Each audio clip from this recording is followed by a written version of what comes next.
two big things today. The obvious one is the heat. It is brutal outside, so if you can stay in, please do. The other thing, we're tracking some thunderstorms out there, right? Not me. Just a few. I mean, you can be a part of the team. She can be our honorary med. Yeah, we can go storm tracking. If you see her with an umbrella wavering in the wind, just drive on by. It's her training.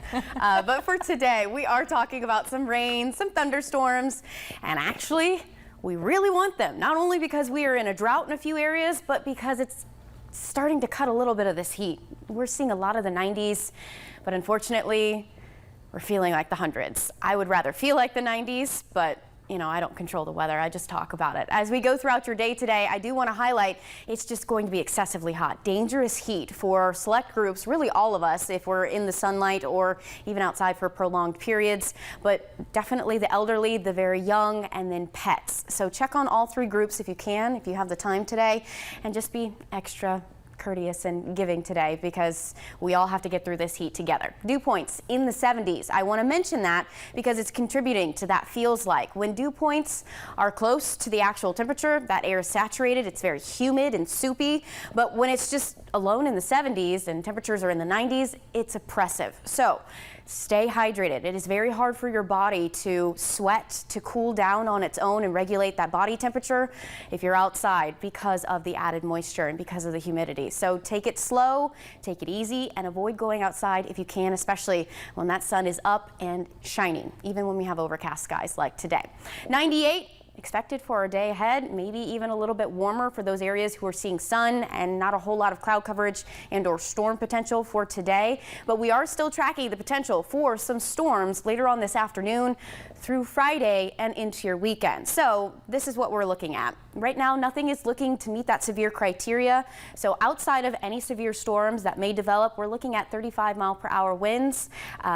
It's going to be breezy in a few of these thunderstorms. If they do meet that severe criteria, wind damage could be a possibility. Heavy rainfall associated outside of thunderstorms. We are seeing some downpours off to our west near Lauderdale and moving into Lawrence County. Frequent lightning, also something to keep an eye on. So let's get an idea of what we can expect today.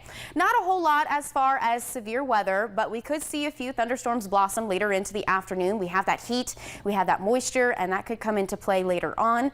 Going into your Thursday, seeing a little bit more activity here, especially off to our northeastern corner. So we'll have to keep an eye on your afternoon storm potential, but very much like today, seeing the potential for some damaging wind, downpours, frequent lightning, maybe even a little hail potential with that. So breaking down your next several days into the middle portions of your July, we are seeing heat, yes. Above average temperatures, also yes. But that high pressure that is settled over us currently is going to move off to the west and become Texas's problem. So we are actually going to be closer to our average for this time of year. Yay, the 90s. And actually feeling a little bit more like the 90s.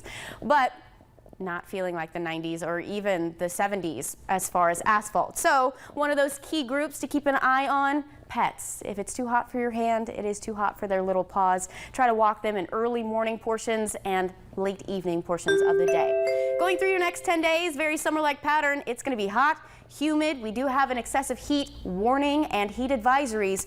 Take it slow, take it easy, and keep an eye to radar.